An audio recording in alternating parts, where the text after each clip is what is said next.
Hello and welcome. I'm Franziska Curran, joining today from Yagara and Turrbal lands in Mianjin, Brisbane, and joined by Murray Griffin. Hello, Murray Griffin. Hello, Franziska Curran. Hello from Wurundjeri country in Melbourne. Good to be chatting with you once again on this topic that I know is very dear to your heart, Franziska. Yeah, look. Yeah, look. Oh, don't downplay it. I do Don't care downplay about it. It's pretty good. I could. No, you're right, Murray. I'm quite passionate about this topic, which is the safeguard mechanism, one of Australia's most important climate policies. And, I'm excited to dive quite deep into the detail of it today. It's quite a complex scheme. But first, Yes. what about you? How do you rate the safeguard mechanism? Well, look, I'm just going to say the safeguard mechanism was a very ugly baby. When the coalition first introduced it, I thought it was the worst climate policy I'd ever seen. Not just the worst nationally, but the worst worldwide. It was incredibly Yeah. complex to comply with, and it did absolutely nothing. It's sort of just hung around having limited impact from, Yeah. 2016 when it came into effect till 2022, 2023. But then things got exciting. They did. It was Forms were announced. Yeah, reforms were made, and suddenly it did have ambition. It actually made companies do things. The question is it good enough? And is it getting companies to do what we need them to do, or is it just letting them get away with, second-rate approaches? That is the question. And I suppose, obviously it's captured the hearts of climate consultants all around the country. But have we actually seen material changes? Is it too early to tell? And what needs to be improved? And that's an important question now, because later in the year we will see reforms, the 2026-27 review. That's going to sort of recalibrate the safeguard mechanism to make sure it maintains our alignment with Australia's goals. So that'll be coming up, which makes it a really fascinating time to talk about these early few years of data. Yeah, absolutely. And we had a great panel, didn't we? We're joined today by a wonderful crew. So we had Tejesh Kashyap from Beyond Zero Emissions, Grace Tully from consulting firm Anthesis Australia, and Kurt Winter from the Carbon Market Institute. Yeah, and they had some terrific insights. And I've got to say, because, when people talk about the safeguard, a lot of the time their kind of go-to is, do we get more companies covered by it through a technique that's called dropping the threshold, emissions threshold? And of course, that's an important issue. And you did discuss it with the panel today. But there's a whole range of other things that I'd never thought of about how you could develop the safeguard, which I just thought as soon as I heard the panelists say, oh, we could do this, or we looked at doing that with it, I thought, wow, yeah, that's something that had never occurred to me and that could be really useful. So, yeah, it's a great chat today. Yeah, and there are a lot of ways it could go. And in some ways, some people will say it's quite complex already. But I think, an awful lot of thinking went into how this can actually serve the intended purpose.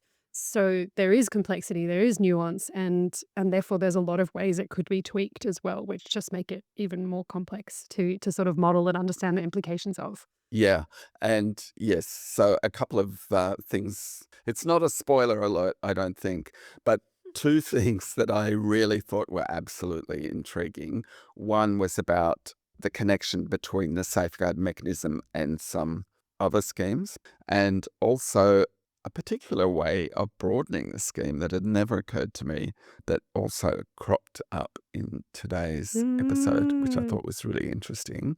So let's do it. Let's dive into the wonderful world of safeguard mechanism and heavy industry and our favorite little climate policy. Here we go. Well, welcome, Kurt, Tejesh, and Grace. Welcome to Track Changes. Thank you for having us. Yes, Thanks thank so you very much. Great. Well, first up, this is a standard question we like to ask at the start of our episodes. But first up, can you please tell us about your motivation for the work you do and what's been a career highlight so far? Maybe I'll put that one to Tejesh first to kick us off. Thanks, Francesca. So I've been a policy and research officer here at Beyond Zero Emissions for the last 5 years. Like anyone getting into the field. I was quite interested in climate action from quite a long time, and I graduated at the when COVID was just starting. And in a sense, I didn't have anything to do, so I wrote a bunch of letters to all the major think tanks working in the climate space in Australia, and I was like, "Does anyone need any help?" Because I had a few jobs lined up, but unfortunately, due to the COVID shutdowns, no one was hiring. So worked with Beyond Zero Emissions as a volunteer for a year, and then they asked me to join full time.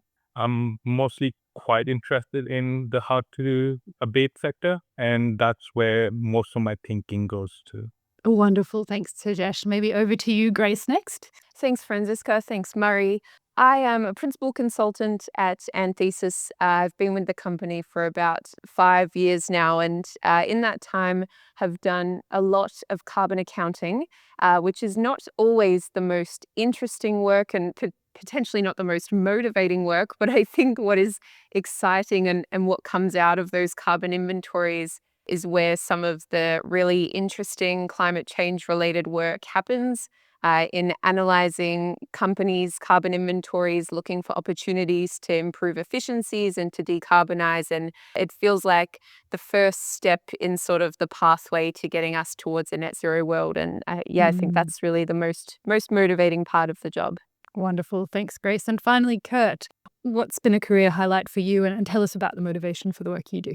Thanks so much. So I guess throughout my career, I've been very purpose oriented all the way along. And in being in this climate space, I've worked on the issue from a range of different perspectives, including in legal practice and using the law as a point of advocacy and activism, shaping policy, and also working directly in large corporates trying to shape change from within. And in my current role at CMI, or the Carbon Market Institute, I lead a lot about advocacy work with respect to policy reform and corporate practice. So I have a great opportunity to really bridge across those different avenues. Probably a recent highlight has been the work that I've done at CMI in actually shaping some of the key reforms that we've seen in recent years and providing expert evidence to some of the parliamentary inquiries that supported the passage of some of the key legislative reforms, including the safeguard mechanism reforms, mandatory climate-related financial disclosure, and of course, the nature repair market, which is a very interesting and world-leading framework that I think many are still trying to understand. Thank you, Kurt. And thank you all. What a fantastic group of people to be talking to about this. But before we jump too much into the detail, just a broader picture, can I ask whether your attitudes to the safeguard mechanism have evolved over time? And if they have, in what ways has this changed? Maybe I'll start with you, Grace.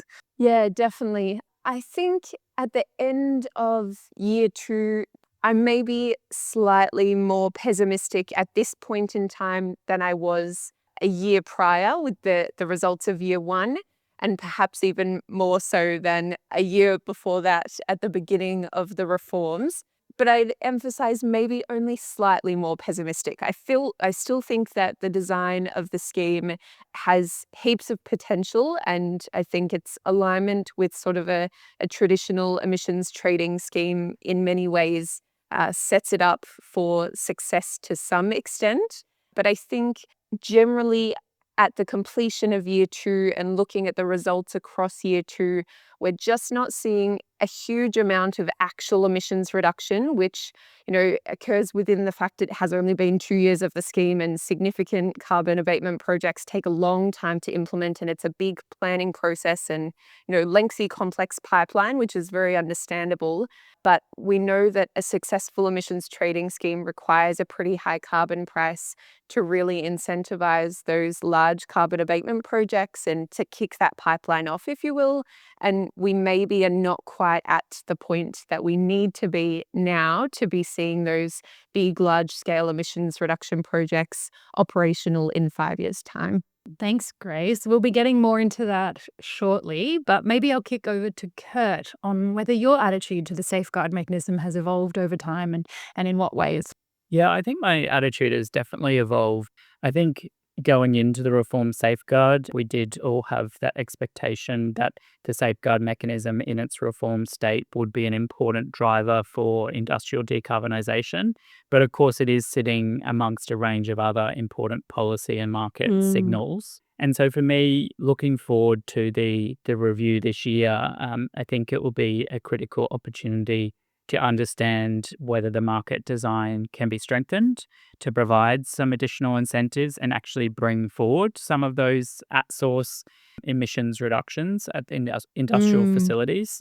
But on the other hand, I think it will also be important in terms of maintaining that long-term investment signal for covered facilities to proceed with implementing investments across the economy and indeed across the carbon market. So I think the thing that really comes forward for me is that it is apparent that the investment is going to take some time.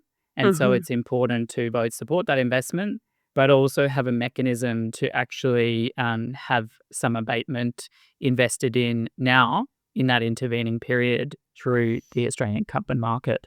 Absolutely. Yeah, thanks, Kurt. And Tejesh, what about yours? So, like Kurt and Grace, I was cautiously hopeful in 2023, and the reforms looked like it was the first time you had any credible industrial decarbonisation lever in Australia. But probably where my take differs is 2 years on, the data is showing that basically most facilities haven't reduced their emissions noticeably, and they have just bought more offsets. From the expectation side, we did expect oil and gas to dominate credit purchasing, and currently there are around 73% of the safeguard mechanism credits. And we expected manufacturing to struggle buying offsets because it's easier and cheaper to buy the offsets than it's to actually genuinely abate your processes. And the data has pretty much confirmed our concerns rather than revealing surprises, which is a finding in itself.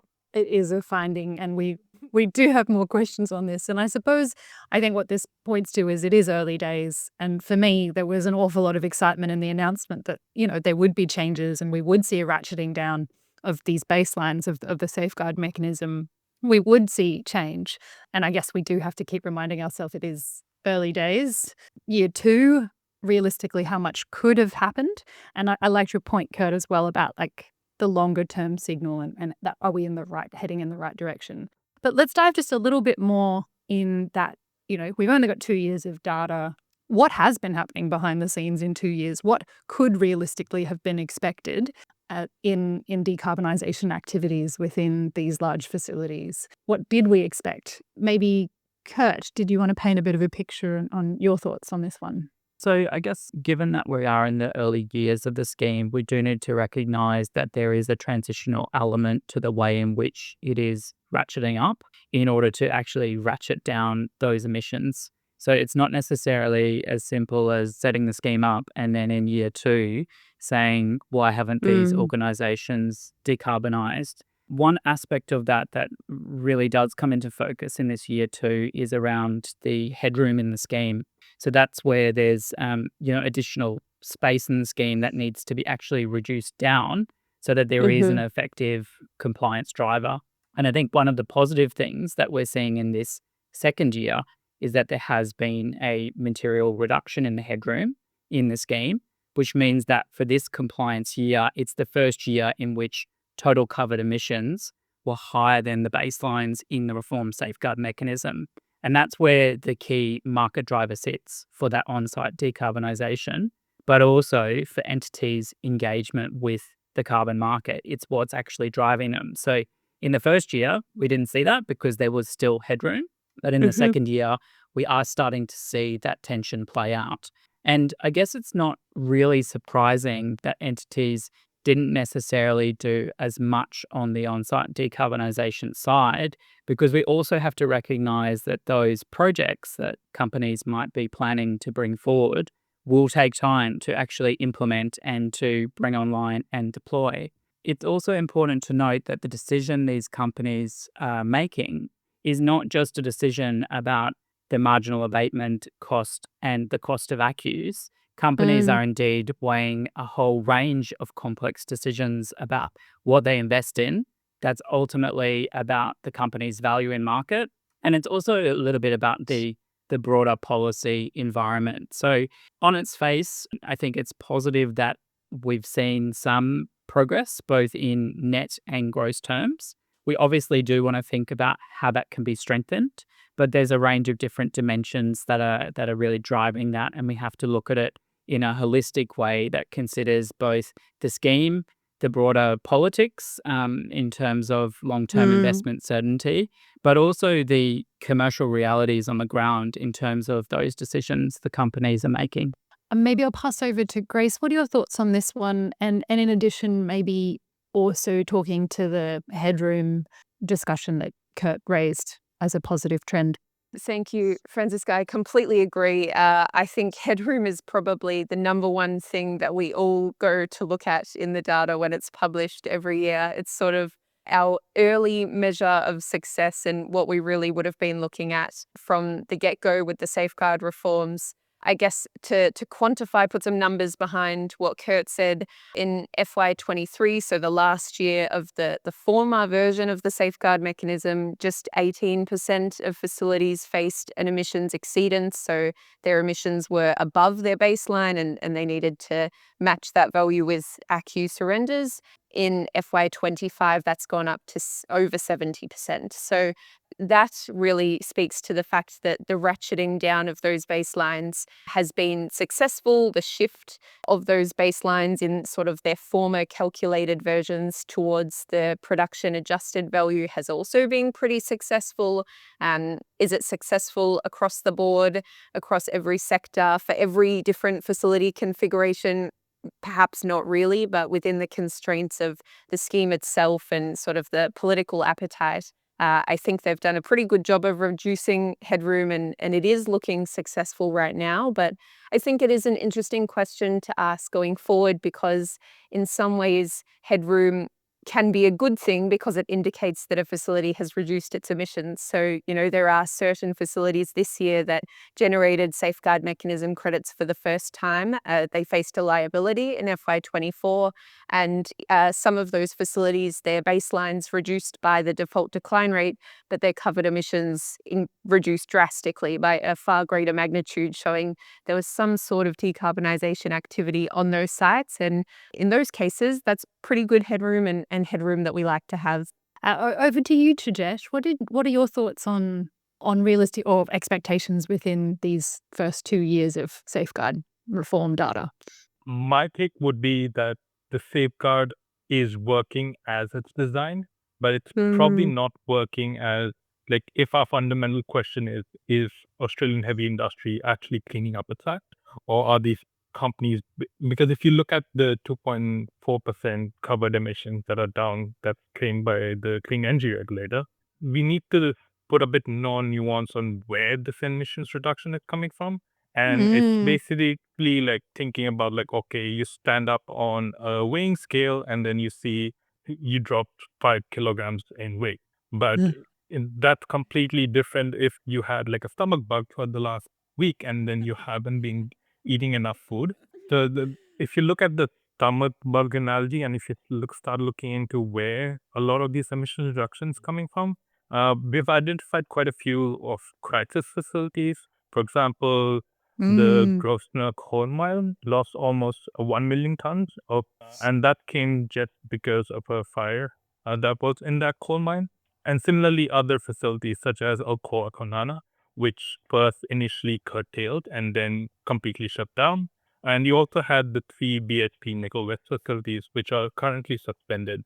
What we are seeing here is almost 85% of the apparent reduction on the facilities are coming from what we are calling cohort churn. So either facilities leaving the safeguard because their emission numbers are Mm. falling below the 100,000 limit that the safeguard is identified. And so that's a real problem. So we need to probably start thinking about, okay, if by the time you see the policy start to actually bite by 2027 or 2028 cycle, do we actually lose 4 years of actual emissions reduction happening on the ground? And then you're stuck in a situation where it becomes actually really bad for facilities trying to get their emissions down, and it doesn't make business sense whatsoever. And then you in the long term, the problems extend even further because we will definitely start seeing carbon border adjustment mechanisms. And once those come Mm. online, then it's a question about whether these companies want to still keep producing or not. So there's a really risk of deindustrialization within like a 10-year time period. Which was also a future question of mine. No, Tejesh, that's really interesting. What you said almost sounds like it's the policy we wanted, but not the policy we needed at the moment, or something like that, like the superhero we want. And I also really like your analogy of having a stomach bug. But my next question, I guess, talks to this difference between net and absolute emission reductions, and both are part of the scheme. And initially, first I'd like to talk about these absolute reductions. And you've touched on this already, Tejesh, that a lot of those reductions were as a result of facilities dropping below the 100,000 threshold. So it looks like a reduction, but it is that they're dropping out and their emissions are no longer counted. So my question was, to what else can these absolute reductions be attributed to, in addition to the example you provided, Tejesh? Is there anything else you wanted to share about these absolute reductions? And are there any concerns with these numbers and what else they might conceal? Maybe we'll start with you, Tejesh. So there are a few genuine companies that are actually reducing their emissions as well. For example, you have the Yavin facility from Orca, which had some genuine processes that they did decarbonize.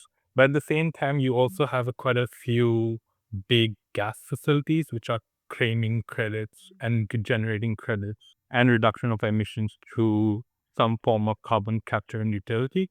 So it's a different question altogether if being the veracity of the claims of how much it's not a one-to-one like when you actually start using carbon capture. Even the best examples in the world, it's probably around 25% of actual capture versus what actually starts getting emitted back to the atmosphere. So there are some concerns about, okay, if you still don't want to completely reform the system, do we think about how we actually make sure that we can tweak the rules of the system in a way that actually incentivizes these big producers to start genuinely decarbonizing their operations? Thanks, Tejesh. Grace, do you want to weigh in on what these absolute reductions can be attributed to and whether there's any concerns with what those numbers might conceal? Yeah, definitely. Maybe this speaks to my introduction, my comment where I said carbon inventories are not always that exciting.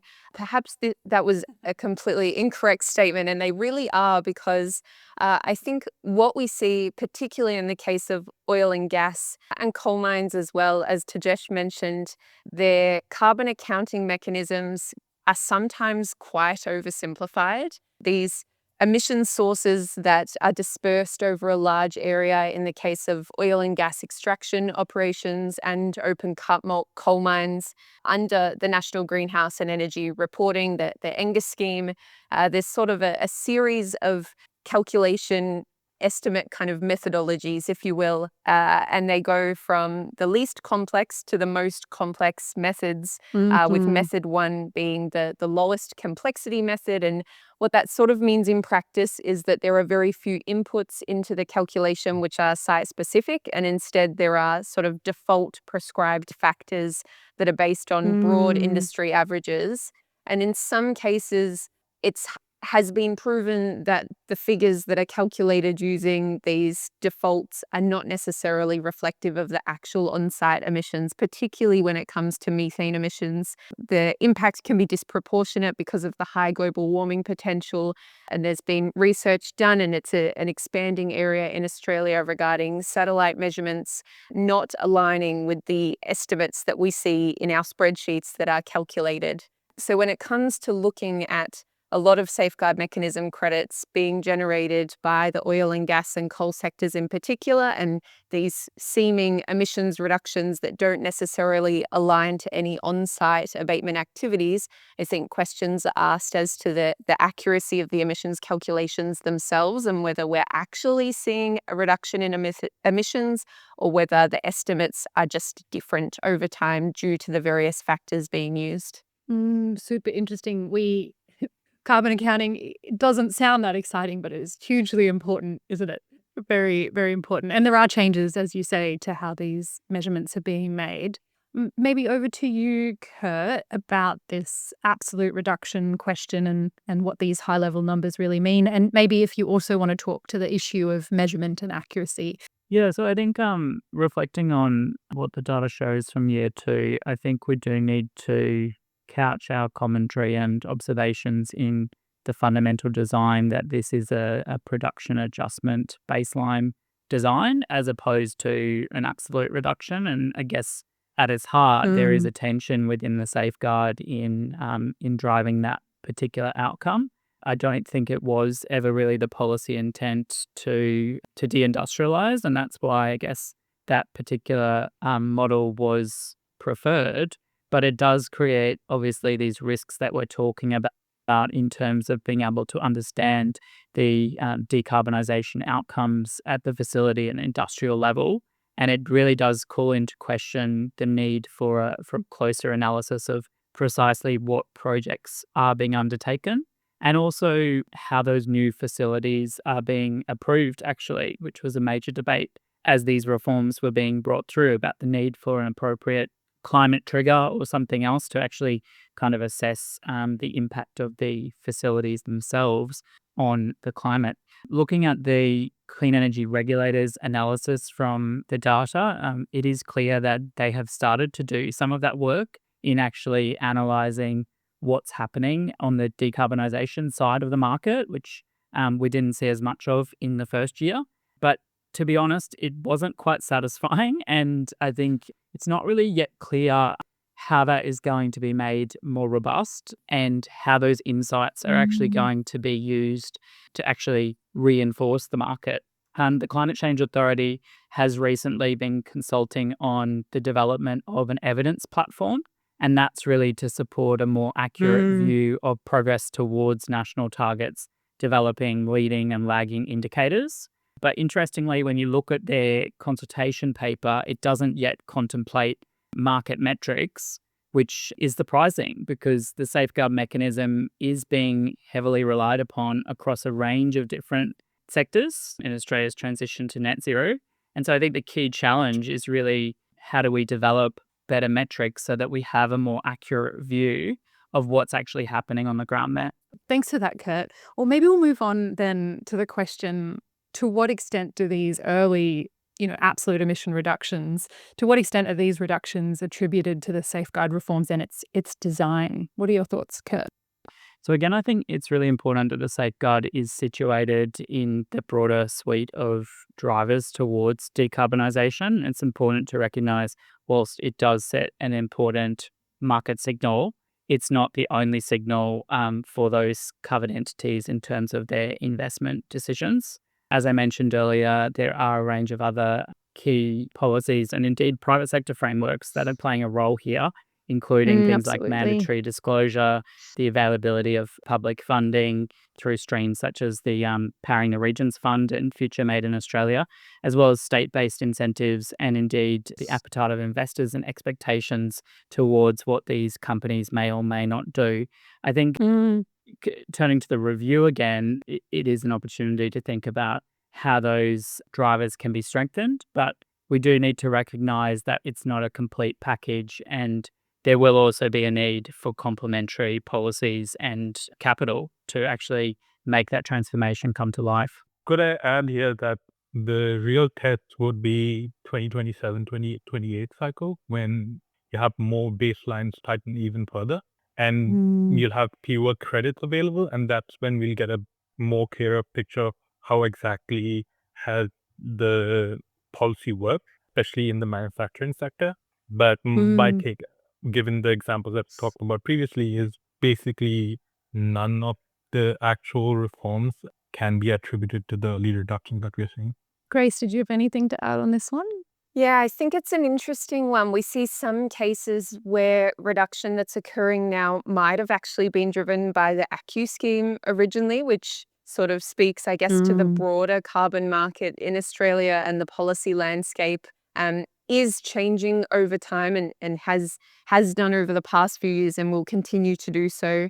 But in a few cases, we see, really the best decarbonisation outcomes are occurring at sites that have existing ACCU scheme projects underway, and they're still operational through the grandfathering approach that was agreed upon at the very beginning of the scheme. So, yeah, I think, again, it just agrees with Tejesh's point that really these are projects that were sort of planned on previously, and we need to wait a little bit longer to see the actual true impact of the safeguard mechanism. Yeah, this is a helpful reminder of that 27, 28 year being critical, the next year being critical, and seeing these longer term trends as well. But also that this is one pivotal piece of policy in a suite of others. And I think that's a good reminder as well. I think as you mentioned, Kurt, with, AASB S2, with mandatory climate related financial disclosures coming in, and, a range of other drivers. I can't remember the exact number, but I know during the consultation, a large number of safeguard mechanism covered facilities are also covered by their own corporate net zero or emission reduction targets. So it's not its only thing, but it's part of a broader suite, and maybe we'll have more bite in the coming years. So true.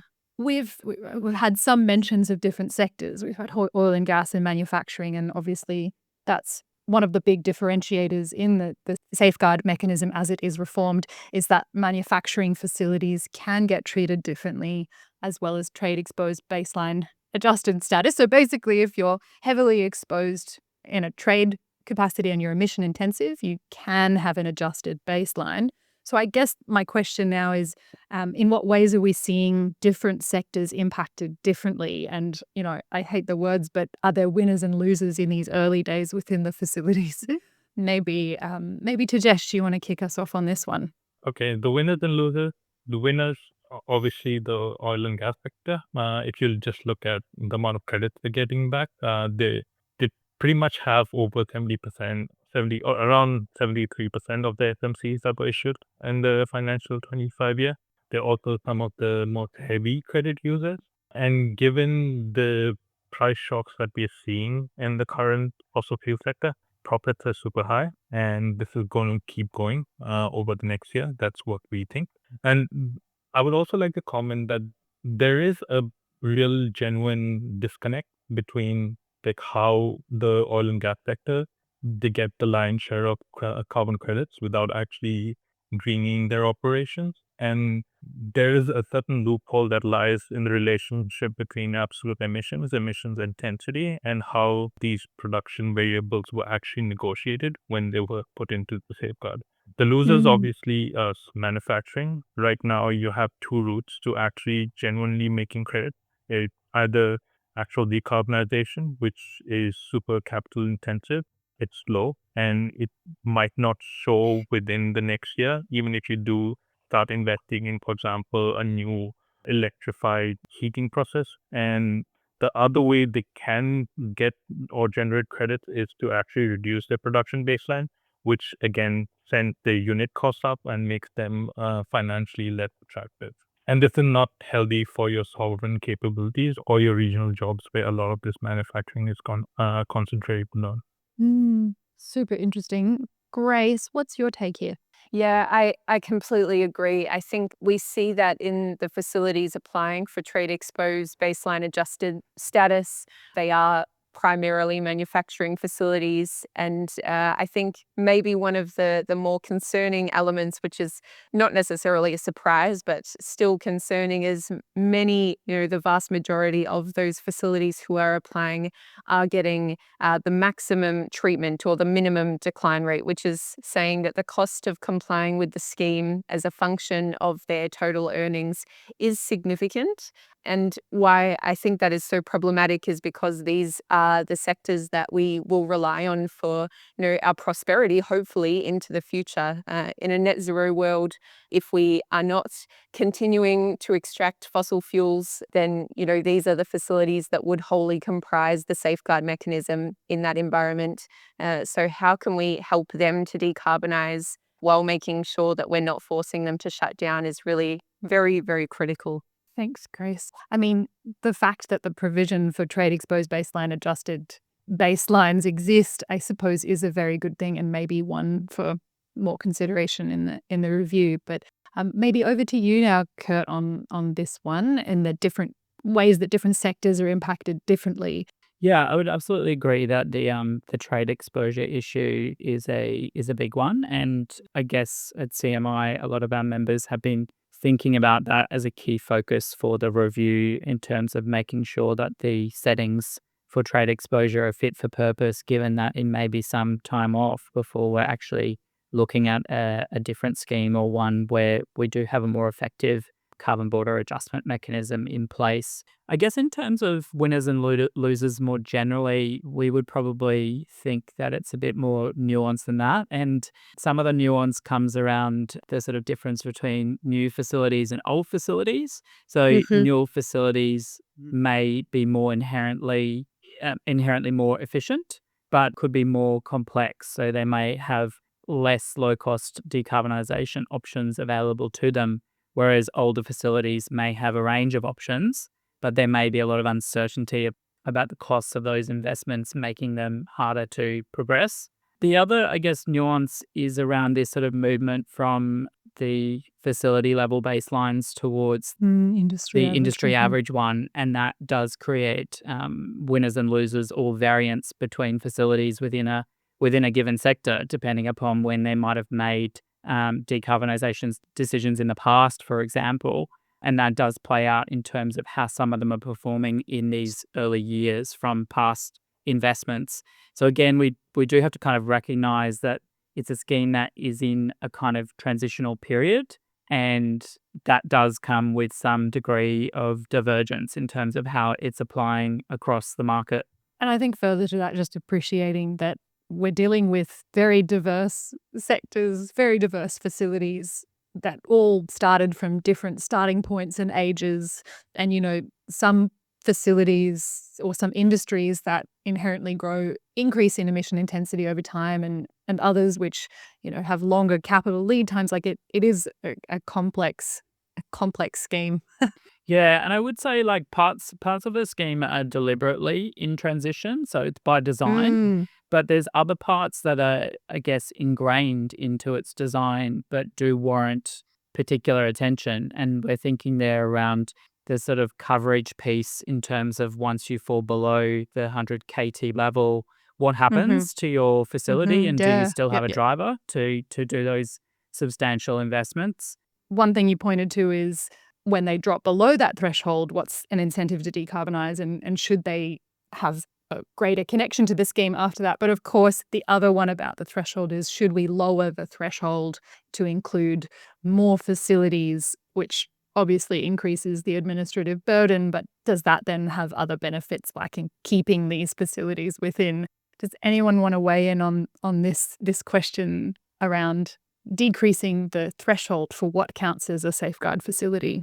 So I'm happy to kick off. We Thanks, do Kurt. see broadening and deepening the safeguard mechanism as really one of our key goals for the review, where we are in a context where we're now looking towards a higher level of national ambition towards 2035.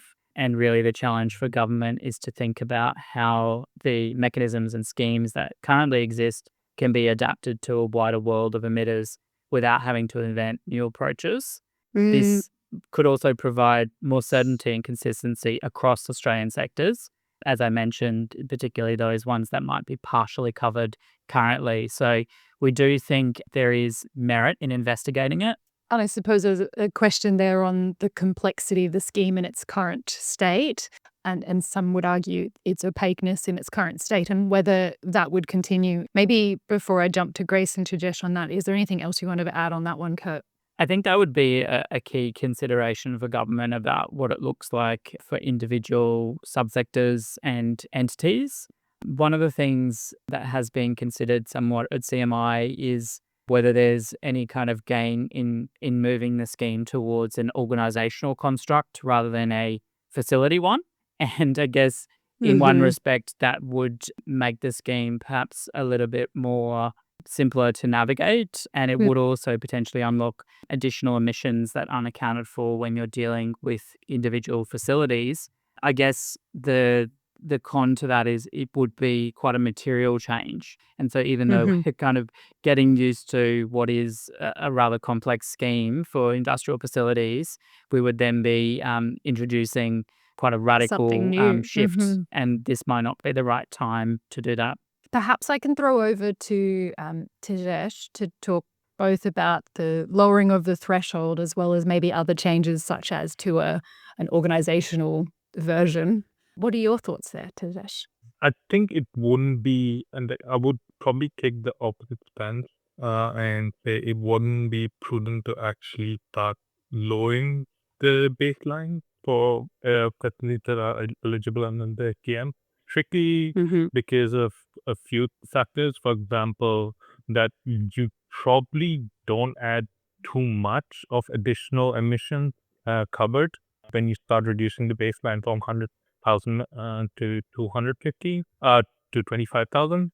The second one would be, given the scale and size of the current facilities, the smaller facilities won't just be playing in the same ballpark because they'll have different economies of scale. And lastly, it's also the fact that once you start introducing new facilities, and the question remains like, are they going to be assessed to the existing standard, or are they going to be exposed to the more international best practice threshold that we currently have? Because they're Mm. new facilities entering into the safeguard. So I do have some concerns there. It's a very complicated question. And on top of that, the safeguard itself is such a complex policy.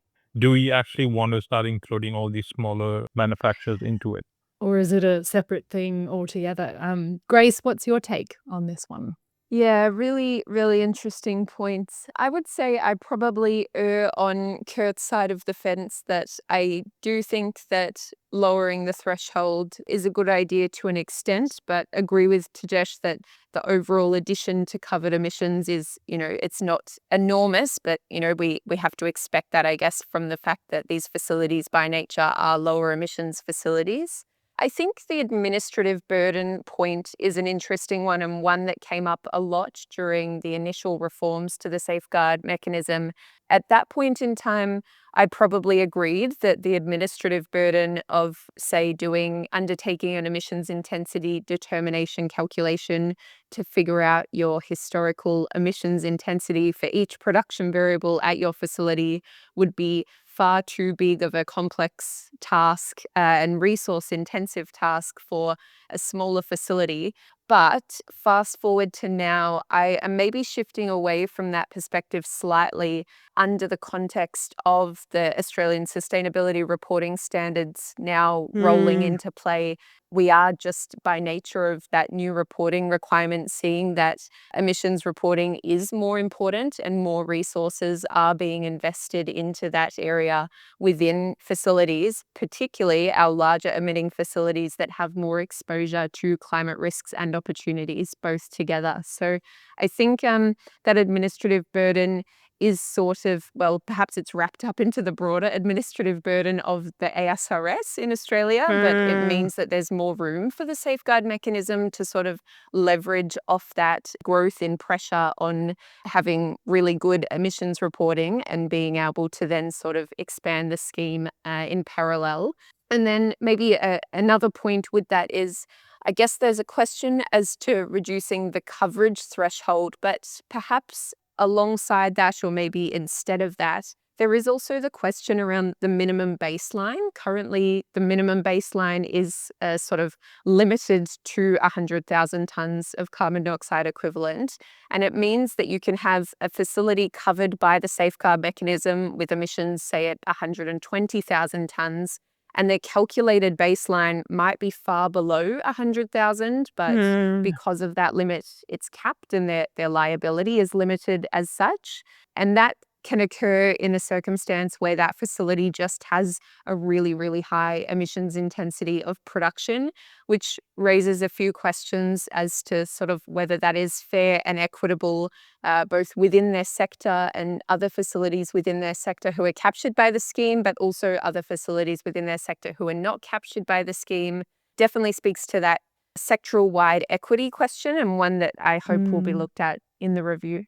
I love being able to talk about this and say, yeah, maybe they should just fix that. Like, what if, they just tweak it so that so that when you fall below, your baseline can also drop below 100,000. Like, surely that's an easy fix, when in reality, there's probably a lot of complexity to that.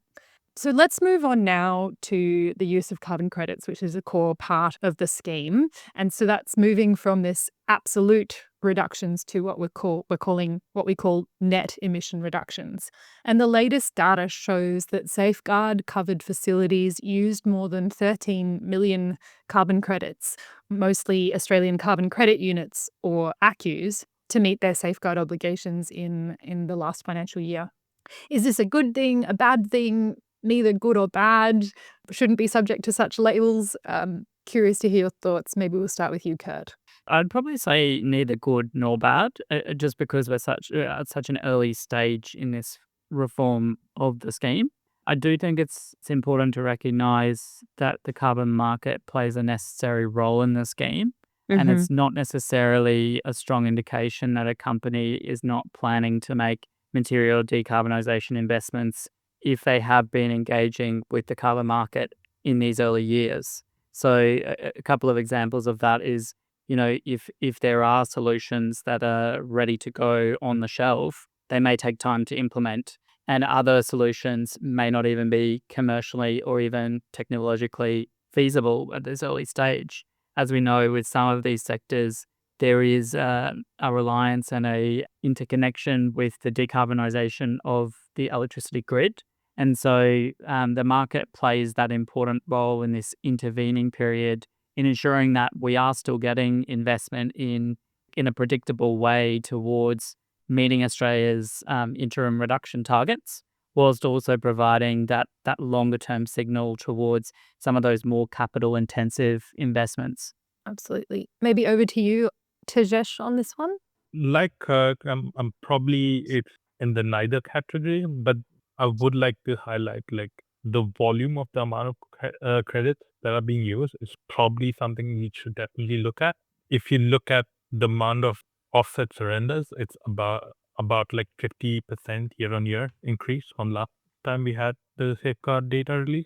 And the federal projections are that the offsets will obviously outpace on-site abatement at least till 2035, which could be defensible, but you would certainly need some conditions to hold. What we think those conditions are is have like credit use should be capped per facility. There are also concerns about the integrity of the ACCUs and if they are rock solid. And lastly, credit used as residuals after demonstrated abatement efforts. What's your take on this one, Grace? Yeah, I think it's a really difficult one. And again, like Kurt and Tejesh, probably neither good nor a bad thing. But I think what is most important here is that the safeguard mechanism as a policy has a clear goal of what it's trying to achieve, and where net emissions reduction is the goal, and that's generally agreed upon to be a reasonable goal, then perhaps, what is occurring, what we're seeing occurring with a large amount of ACCUs being surrendered every year is okay. But I think if the safeguard mechanism truly should be a driver for actual decarbonisation, then the ability of facilities to surrender ACCUs from carbon sequestration projects should not necessarily carry the same weight as ACCUs which correspond to decarbonisation, even if that decarbonisation is occurring outside of the scheme. So I think there's an opportunity for the safeguard mechanism to generate real decarbonisation really anywhere in Australia through the ACCU scheme, and the way those two policies work together is beneficial for kind of whole of economy decarbonisation and pulling those levers that are the lowest cost abatement in the Australian economy right now. But if those decarbonisation ACCUs aren't being purchased because they are more expensive than carbon sequestration ACCUs, then there's sort of a question as to whether we are actually incentivizing decarbonisation at all. And whether, the carbon price as it is right now is sufficient to hit those decarbonisation levers and thresholds that are required to get projects in place. Well, let's look back to something that you mentioned, Tejesh. So when people talk about the use of ACCUs in the safeguard, the issue of carbon credit integrity does often come up. Perhaps over to you, Kurt. What are your thoughts on this issue? And maybe you can paint a picture for us of what's happening in parallel with offset integrity or ACCU integrity in the market more broadly. Yeah, absolutely. And I think it is appropriate that integrity is rock solid in the carbon market, and that there is a continual kind of focus on integrity to ensure that Australia's carbon market is well leading when it comes to ensuring the integrity of that activity that's happening on the ground. I would say in the current carbon market, there are a range of checks and balances to support confidence in the integrity of carbon credits. And that's in the Australian market, but also internationally in the kinds of integrity frameworks that are being brought to bear. So in the Australian context, the carbon credits are governed through a government-backed scheme. And interestingly, that does require regular third-party audits. That's quite unique internationally. And it's a key kind of check and balance to understand that those projects are delivering what they say they are. And when companies are investing in the Australian carbon credits, they can lean into that regulatory framework to actually understand the integrity checks and balances that adhere to those projects, looking at the offset integrity standard, looking at the particular method in question, and they can actually shape their investment strategy to align with their own preferences and integrity criteria that might actually be responding to, for example, what their investors are asking from them. So, for example, some companies might have a preference to be investing in things that also deliver biodiversity and nature outcomes, or indeed benefits to Indigenous peoples. And so they can build that into the type of integrity criteria that they apply to their market engagement strategy. I would also highlight, parallel to that, the market has been undergoing a significant uplift in recent years in terms of governance and transparency to ensure those integrity outcomes. And what that means is really providing additional transparency at the project level, revisions to individual methods to reflect that change in best practice, so that we're always keeping up with the science and how things are measured or understood on the ground, but also key governance reforms in terms of who's oversighting this market and how can we kind of have confidence in that. So let's turn our attention now to the safeguard mechanism review that we're expecting later this year. What kinds of changes could be made, or in addition to what we've talked about already? And is there anything you'd like to highlight? Maybe we could start with Grace. Yeah, absolutely. I think, like everyone who enjoys looking at safeguard mechanism data, I'm very excited for the review and can't wait to see what the topics of conversation are going to be in practice. I think it could be quite wide. I expect it will be quite limited. And what I'm hoping to see is policy certainty going beyond FY30 out to FY35. Maybe if we're lucky, we could go a little bit beyond that with some ideas as to what the policy could look like in the future. And a lot of that is really grounded in, I think, policy certainty is absolutely necessary for these large manufacturing facilities in particular to be making long-term strategies towards decarbonising their operations and starting to make those big investment decisions that will sort of kick off the planning process for those projects. On the edge, potentially some tinkering with certain sectors that are seeing treatment that is not necessarily fair across the board. There is a little bit of a pattern that we're seeing in the coal mining sector where open cut coal mines are being treated a little bit more favourably than underground coal mines with regards to a configuration of their production variable at the commencement of the reforms. And I think that is worth looking at.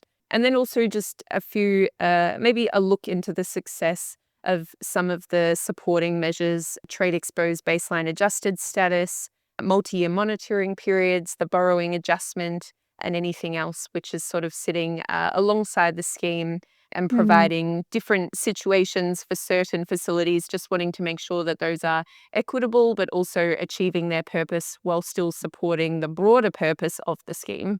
Absolutely. Maybe over to you, Tejesh. I pretty much agree with the changes that Grace was talking about, but a few additional ones that she probably might have probably didn't talk about was starting to pair the SGN properly with your other keystone climate policies, especially like Mm, Future Made in Australia, the capital investment scheme, but also the different special investment vehicles that the government set up in the last few years. And this is so that you don't disadvantage manufacturing compared to the oil and gas sector, which is happening right now. The mm, other one, which might be a bit controversial, is converting that soft cap you have, the 30% soft cap of offsets use per facility, mm. into a hard cap, which declines over time. So the further you go toward 2030 and 2035, the lower the 30% gets. So that's when you use more than 30% of your baseline with credits, you have to give an explanation for that. That's the bit Yeah, you're you talking need to about. give an explanation to the CER, but at the same time, the CER doesn't have the policy mechanisms to actually start enforcing it. So there's not enough policy backing. Yep. So I think what that speaks to, Tejesh, is I think a maturation of the different schemes and how they work together and funding to ensure that the safeguard is effective within that broader policy landscape. Can you expand a bit on that or what you're seeing or what else might be needed or some bottlenecks around the way they all work together? So I think the best way to talk about this is give you an example. So a lot of manufacturing companies in Australia do have genuine decarbonization pathways and also are committed to them. The reason that they aren't delivering isn't the lack of intent, but it's because the infrastructure hasn't caught up with their ambitions. For example, the Tumblr aluminum is a clear example of this. Basically, they are pushing for renewables, but are waiting for the Hunter transmission line to be built. And Mm, we've done similar analysis across 4 other industrial regions, and a large percentage of the major emitters here fall within the safeguard mechanism. And they do have genuine decarbonization pathways, but their bottlenecks are either the infrastructure is not ready or they don't have the capex and necessarily needed to actually start piloting them and then moving towards mm, commercialization of these new technologies. So once we start pairing the FIBs as well as your different keystone climate policies together with the safeguard, they start working complementary to each other. The safeguards then become the actual stick versus mm. the carrot, which is all the money that's there in the FIBs and the other climate policies. Thanks, Tejesh. That's super interesting. Over to you, Kurt. What's your take on this one and some of the changes we might not have discussed yet? Yeah, so CMI does have a member-based task force that's been looking at the safeguard mechanism review for some time now. We've been active for about 9 months. And I think the starting point is that we don't necessarily want to boil the ocean where we're thinking about what we're trying to achieve from this one review. It does need to start with a clear sense of purpose and policy intent. So we're approaching the review from those policy goals that was set up in its initial establishment. And we see the priorities as really being around supporting policy stability and certainty for investment, broadening and deepening the mechanism, but also better incentivizing at source emissions reductions because that is really a key underpinning of the scheme from its original design. And Mm, it's also really important to ensure public confidence in its effectiveness going forward as well. So from there, in terms of our work and analysis, we've begun to develop what we see as key priorities. And that's really been about thinking about things that are going to be high impact, but also things that are feasible in the current policy and economic climate. So we are identifying a range of bigger reforms or moonshot ideas that would be really transformative and should be considered, but it might be the case that some of those aren't able to be actioned currently, but need to be thought about in that sort of longer term policy mm, horizon. In terms of the, I guess, more immediate things that we see as being a priority, it's really clarifying the baseline decline rates through to 2035, thinking about lowering the coverage threshold below that 100 KT level, strengthening the incentives for on-site abatement, and I'll return to that one. And then finally, clarifying the policy measures to deal with that risk of carbon leakage And then finally, complementary policies should also form part of the review. In terms of on-site abatement, I did really agree with what Tejesh highlighted around that need to kind of think about how different policies are complementing one another. And I guess what's really going to come into focus in this review are the key flexibility mechanisms and whether they're geared in the right way, particularly the SMC and the ACCU settings. So I did find that really interesting, Tajesh's idea around the converting the soft cap to a hard cap, because indeed our own task force had been looking at that and thinking about the feasibility of what that might mean for market.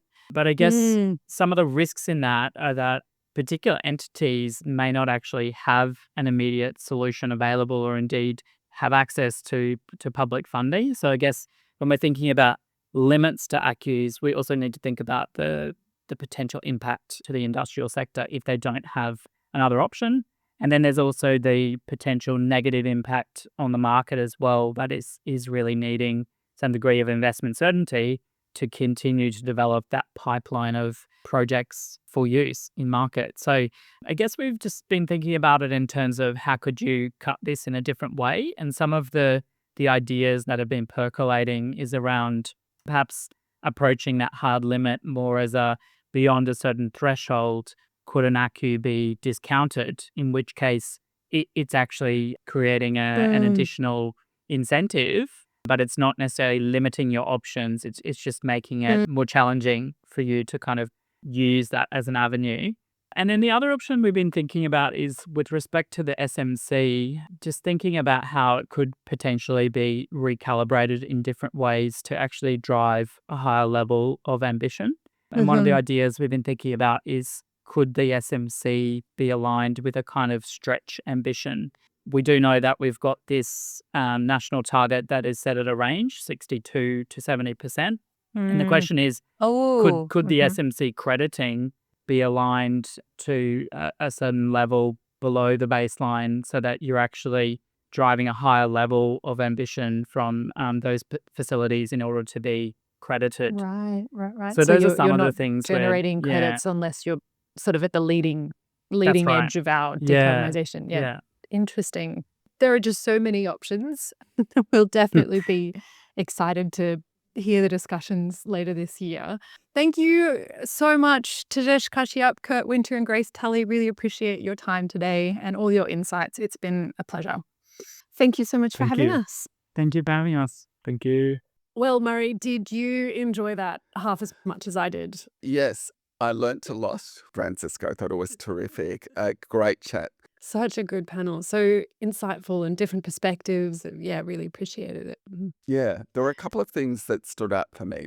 One that I learnt, which I hadn't known, was, and there was broad agreement amongst the panelists, was that quite a few manufacturing companies struggle a bit with the safeguard. So I think that's important because we all think about, oh, well, it needs to be strengthened and improved, which no doubt it does. But then we also need to have an eye to how we ensure that it's a scheme that's workable for all types of industry, including our manufacturing base. So that was one interesting thing. Yeah, that's right, because it does affect different industries differently. And, we've seen huge uptake of the use of ACCUs in the oil and gas sectors, as well as the generation of safeguard mechanism credits. But we are seeing some of the manufacturing facilities at risk of higher impacts. Now, there is a carve out within the scheme, of course, for manufacturing facilities that are hit hardest. But is it enough, and has it gone far enough in the near term to sort of preserve the future that we want for Australia's industry is the question. But, also, is it enough? But in some cases, perhaps, is it too much? Because actually, Francisca, I remember I have a terrible memory, but I do remember this. I remember the very first time we were chatting on the podcast, which is when you were a guest Oh dear. on, Oh on no. a safeguard Blast from the past. panel back in the day. Yeah. And you were making a comment about perhaps some of the provisions for trade exposed manufacturers being a bit too generous. No, hot take from past me. Yeah. So, yeah, I've got the audio. There's no use denying You it. can prove it. Yeah, I suppose we do see if you pass a certain threshold of economic impact, you only have to decrease your emissions by 1% annually, which doesn't feel like much in the grand scheme of things. And I Yeah. suppose those facilities might not be as economically impacted at all, but it's Mm. sort of the ones that are in between or aren't impacted as much, but it's actually, significant to their future that we've got to think about. You've called me out, Murray. My I have. changing my Uh, changing views are caught yes, forever on and virtual. our listeners will be scrambling through the track changes archives. She Uh, said this. so there were two other things that really stood out for me. And one was Tejesh's comment about the capacity investment scheme and how we need Mhm. to think about what's actually happening with the deployment of renewables and how that's Mm, actually influencing efforts by large emitters to decarbonize. Yeah, so I thought that was a really interesting thing. yeah, that's absolutely right, Murray. We can't encourage electrification as a decarbonisation method if we don't have sufficient electricity and renewable electricity to meet those loads. So that's a Yeah. really important one that we're seeing, I think, especially in the aluminium Yeah. sector.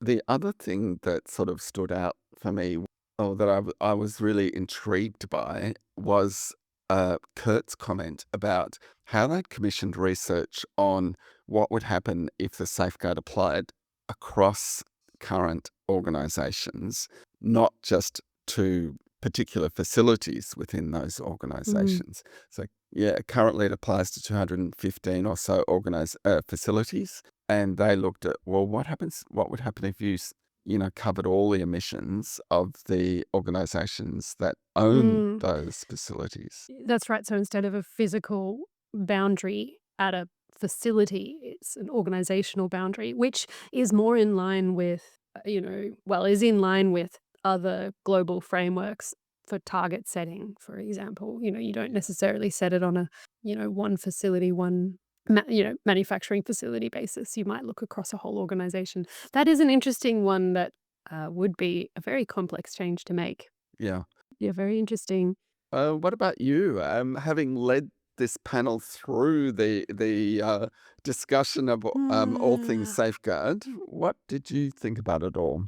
Well, Maria, maybe I keep saying it's early days. I've probably said it's early days so much, but I'm a little bit disappointed about the progress so far. Though I do know that these sectors move slowly and take time, and I'm just hoping the bite comes in the coming years. So that's kind of my overall reflection is like it's a bit underwhelming, but it's so important. And I think it's also important to remember, I think Kurt mentioned, safeguard mechanism is just Yeah. one mechanism situated in a broader suite of drivers towards decarbonisation that we're seeing across Australia, and that's really exciting. We've got the Future Made in Australia, we've got all the Guarantee of Origin, we've got the Powering the Regions Fund, we've had this recent introduction of mandatory climate-related financial disclosures. I could go on and on, Murray, but there is a lot of momentum happening, and this is one super important piece targeting a very hard part of our economy. I think that's right. So we do want the safeguard to do a lot, but we can't expect it to do everything. I think that's a really I think that's a yes, good a take. good point. Yeah. Yes. Okay. Well, we hope you've enjoyed today's episode as much as we have. Half as much as I did, yeah. Yeah, it was, Yep. it was terrific.